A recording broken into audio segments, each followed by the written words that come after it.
Gird, we are back with a brand new episode of the Bid Nerds, your daily nerd out on all the automotive enthusiast auction sites.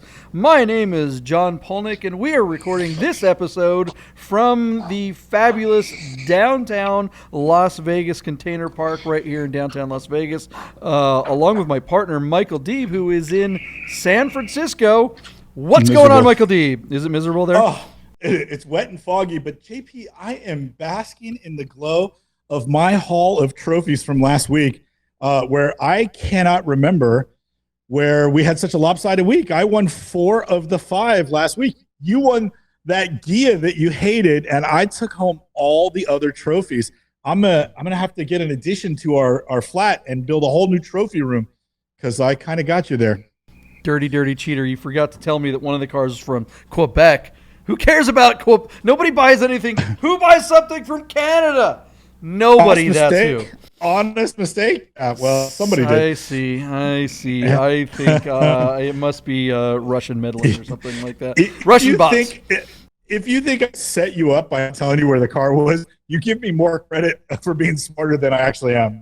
That would have been genius, but I didn't come up with that. That was an honest mistake. Elon Musk, you got to buy this show so that we can sort out all the shenanigans that are going on behind the scene. I'm seeing some manipulation, some tech manipulation here. Welcome, everybody. If we sell to Elon Musk, we have to have a 1-day escrow. Don't let him sleep on it or back out of it. Okay, we don't talk politics or something like that, but everybody thinks that that's the way that he's going to get. He's going to court and he's going to get the bots. They're going to have to like Discovery or something. I don't know. That's a different episode. Another show. Yeah. When the sun goes down, we'll talk about that. Elon, buy our show. It'll be a lot less than $43 billion or whatever the heck it was. Yes. Save okay, 42 guys. billion. Yeah, save. There it is. We will sell it to you for far less. Guys, what we do on this show, if you don't know already, is we scour through Bring a Trailer, P-Car Market, Cars and Bids, Marked, Shiftgate, sometimes eBay even. There are a lot of automotive enthusiast auction sites out there, but we dig through them all and find the most interesting car of the day. It's not usually the most expensive car. People are always like, well, you say it's you do the best car of the day. No, it's not best. It's most interesting. And sometimes the most interesting is not necessarily the biggest, most expensive. A lot of times singers or really, multi-million-dollar cars get sold on these auction sites and everybody blathers on about it. But it's like, who cares, right? We all know how much is a singer worth? More than anyone can spend. It's just too much, right? Who cares? Yeah. We find the most interesting car, the cars that mean something to the rest of us, and we get after it. So I don't know. I'm pretty excited about today's car. We talk about a lot of Porsches here. Michael Deeb and I are both Porsche guys. I had we had a Porsche experience over the weekend.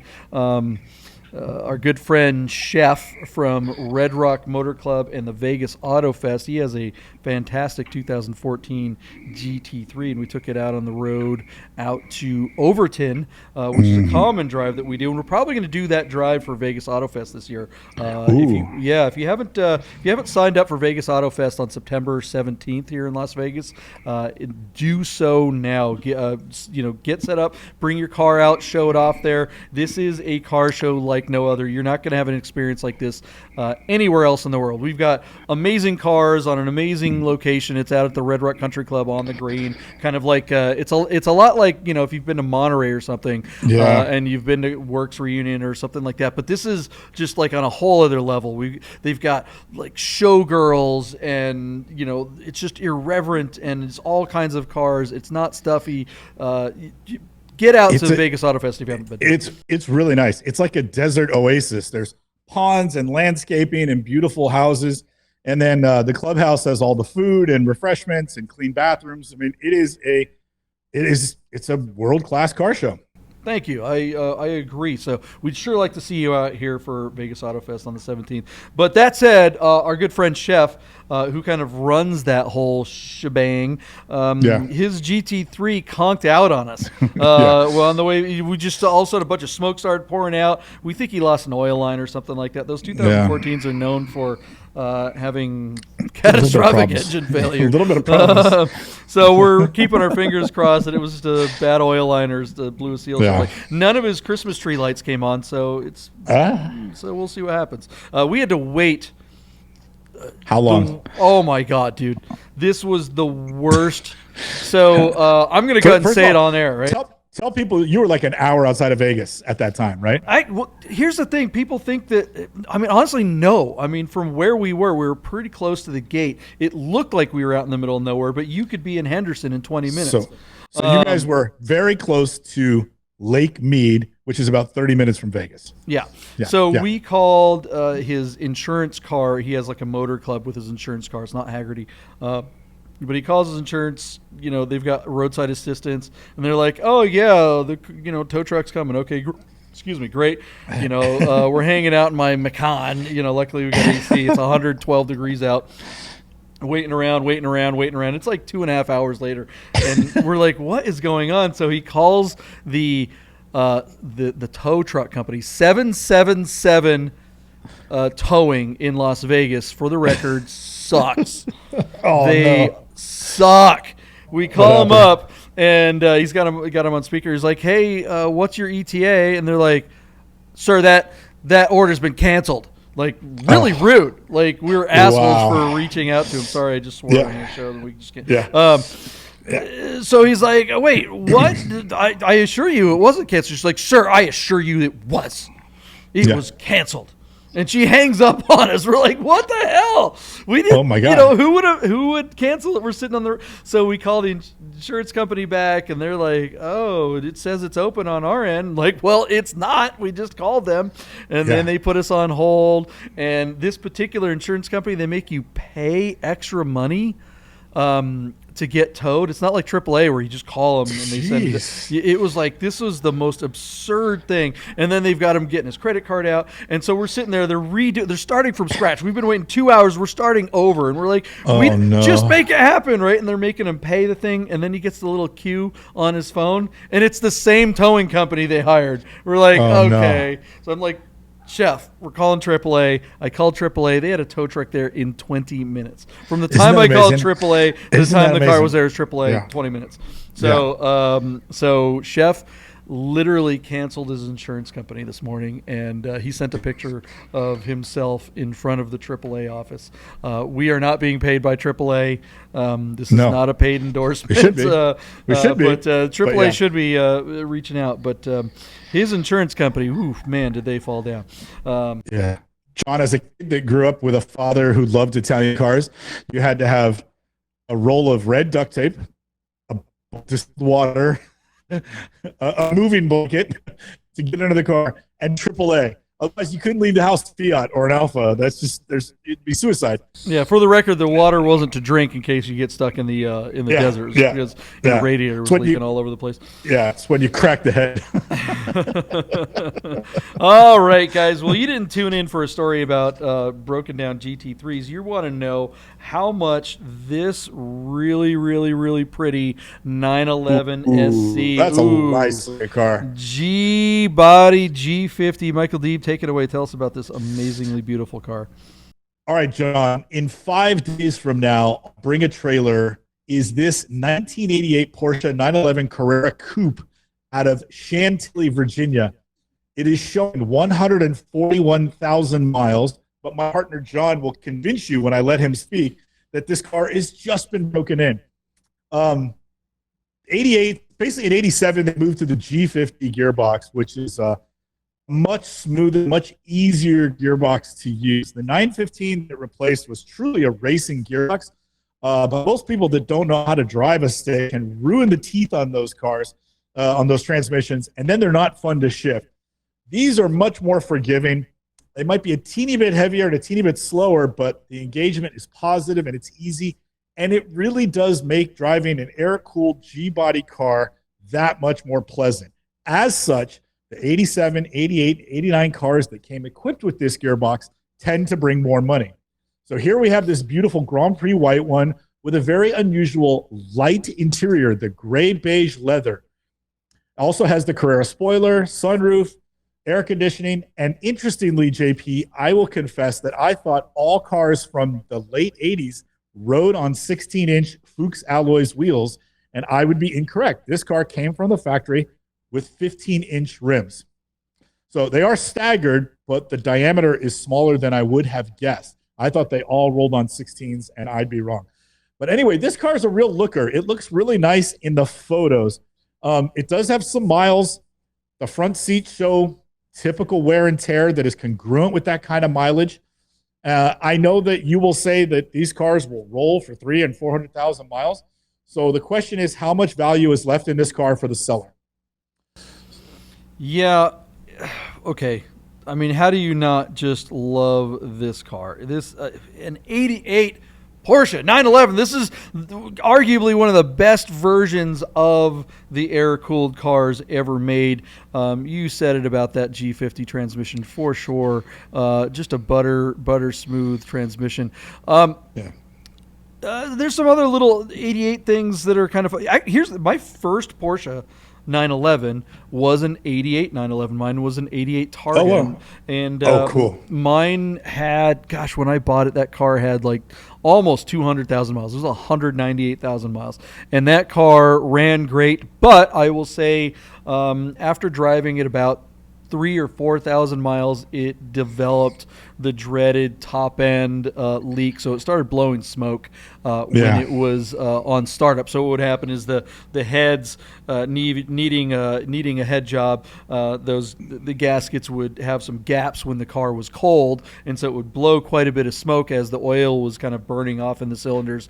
But then as soon as the car warmed up and the block and the heads expanded, then those gaps would shore up, and then the car would not blow smoke, which is one of the reasons why a lot of people want to start when you're going out and looking at a prospective old air-cooled Porsche to buy. You really want to make sure that you get to start the car when the engine's cold. Go out, when you're looking at a car, open the engine deck before you start it up, and just put your hand in there. Don't just immediately touch it, but make sure that engine is cold. If you feel heat coming off of it, then you're starting a car that's already warmed up, and you're not going to see that smoke blowing out. It's very common for an air-cooled car to blow a little bit of wisp at the beginning, even if it's fine, but it's a telltale sign.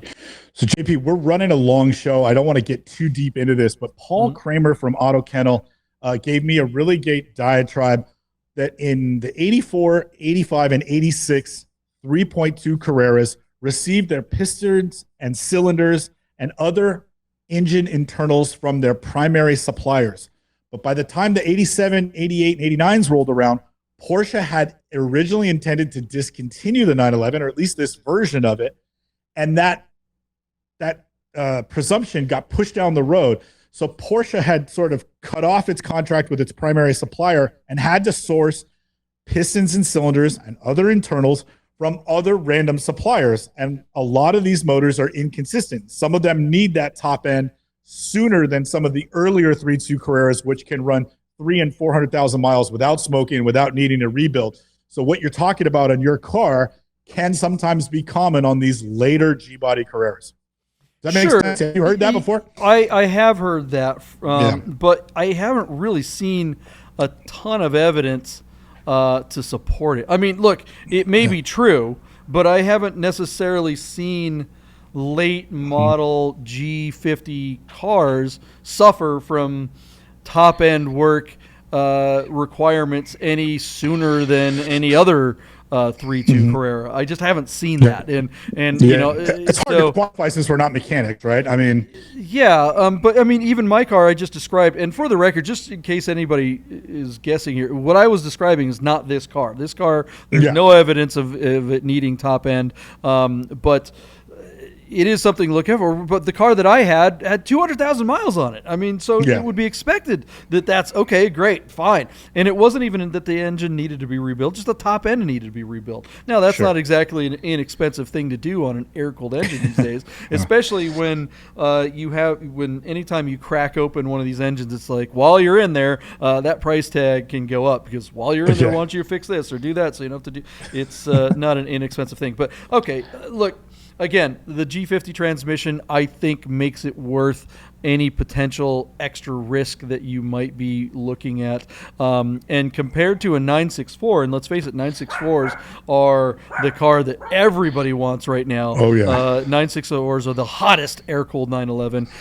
Those are certainly far more problematic than any 3.2 Carrera. I mean, I'm not saying that 964s are unreliable, but they are a far more complex vehicle or engine than this one is. Sorry, our producer is making a little noise. I don't know if you guys can hear Patootie making some noise. She's also the head of security, too. She is, yeah. There she is. All right, Patootie. You got to say what you wanted. Everybody saying hello? Okay, there she is. Okay. Hey, she's barking at the people going by the studio here in the container park.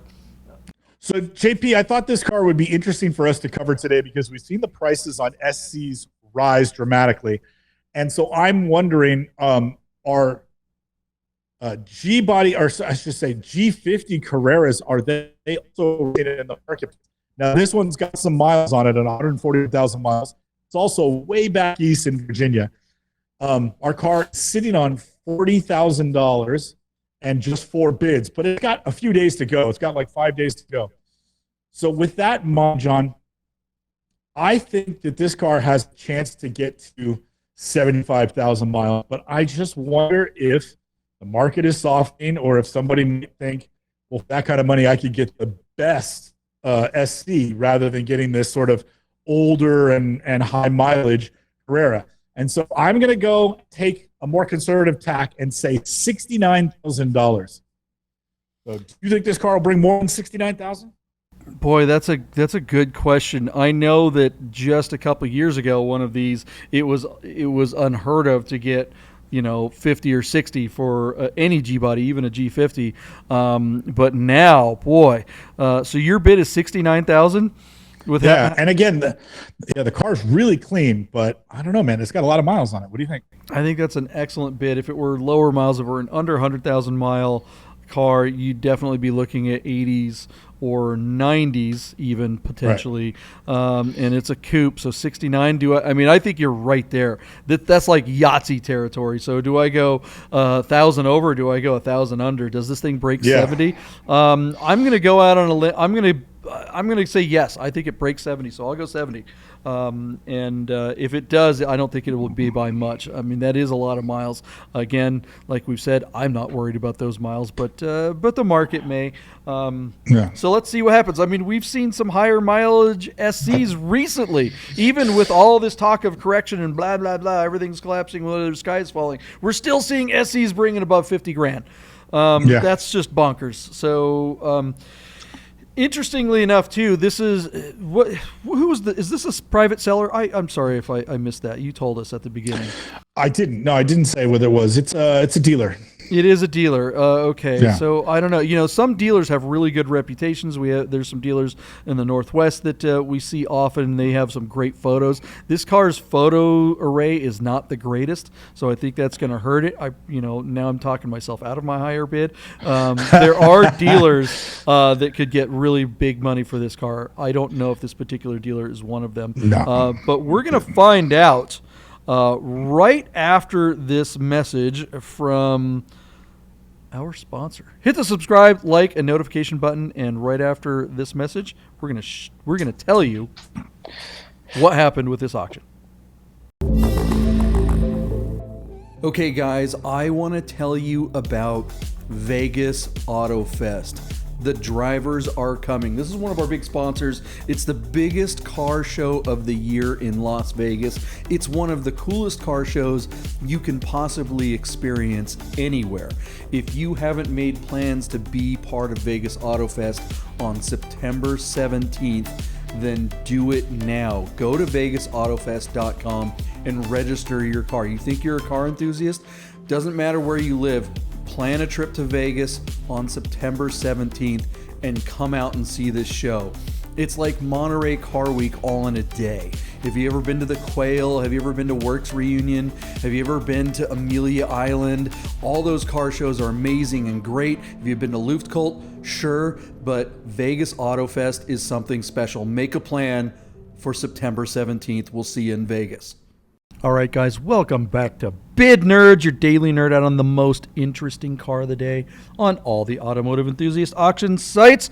Welcome back after that break. All right, we're talking about this 88 G-Body 911 with a G50 transmission. That's the G50 everybody wants. Does everybody want this thing? What happened with the auction on this car? Give us a real quick reminder of what we're talking about.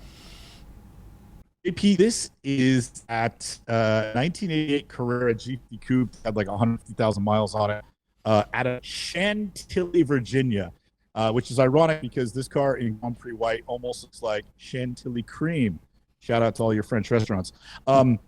It's interesting. I thought 69,000 would be close because I think I'm really good at this. You bet the over, which surprised me. And I know miles don't scare you. 141,000 miles. Nice car, nice color. It's the one everybody wants, but it's a lot of money for a car that. And look, I'm not hinting that it's used up, but I was shocked you took the over at 70 grand. I beat you on this one. Our car for just $68,000. So I got within 1,000, and if it makes you feel any better, you got within 2,000. We were really close on this car. I think we hit the value right on the head. I think the numbers we're talking about are fair in today's market, but if the market softens and you're left having overspent on a high mileage car, I don't know if while this number makes sense in today's current market, will that price age well going into next summer?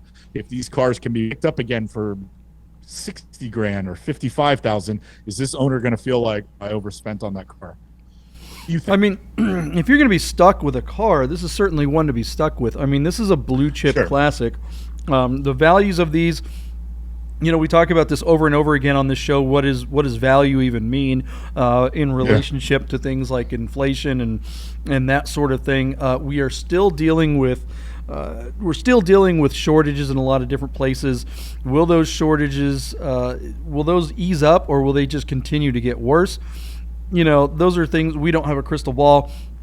But it's pretty easy to say that if you have the cash and you're going to stick it in something, is it better to put your money in the bank account and watch your cash reserves basically go down as inflation goes up effectively?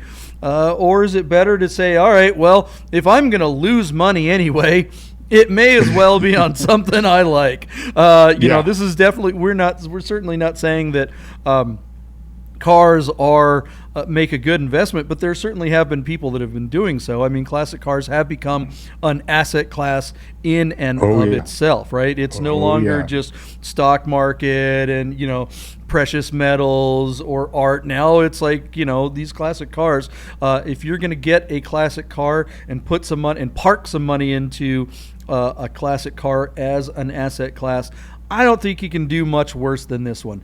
Are the miles high? Sure, but that doesn't mean it's not something that you can drive and enjoy while you watch the car, its value either hold, maybe realistically. I mean, I still think we have more inflation to come. I mean, at the time that we're really, we're looking at just at the time that we recorded this just a few days ago, they announced 9.1%.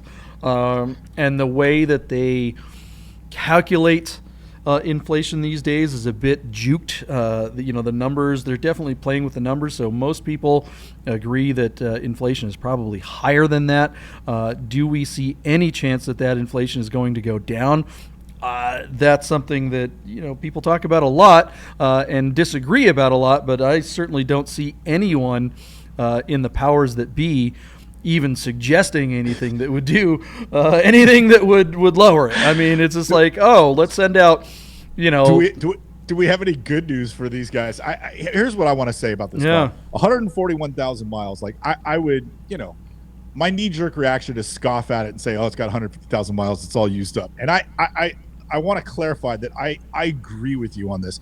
If this car's not dripping oil and the compression's good, that motor's nowhere near a rebuild. And that at 141,000 miles, you wouldn't even bat an eyelash at it, because if the guy takes care of this car, that motor will be good for 300,000 or 400,000 miles easy if he is amenable to the machine itself. And so it's a real hell of a looker, and that price. I think that's real fair market value for the car today, and I think he did well. So, congratulations to the seller and congratulations to the buyer. I think this was kind of well done, and I think you and I were right on the money there too. He was a great driver. We can't always say. Oh yeah.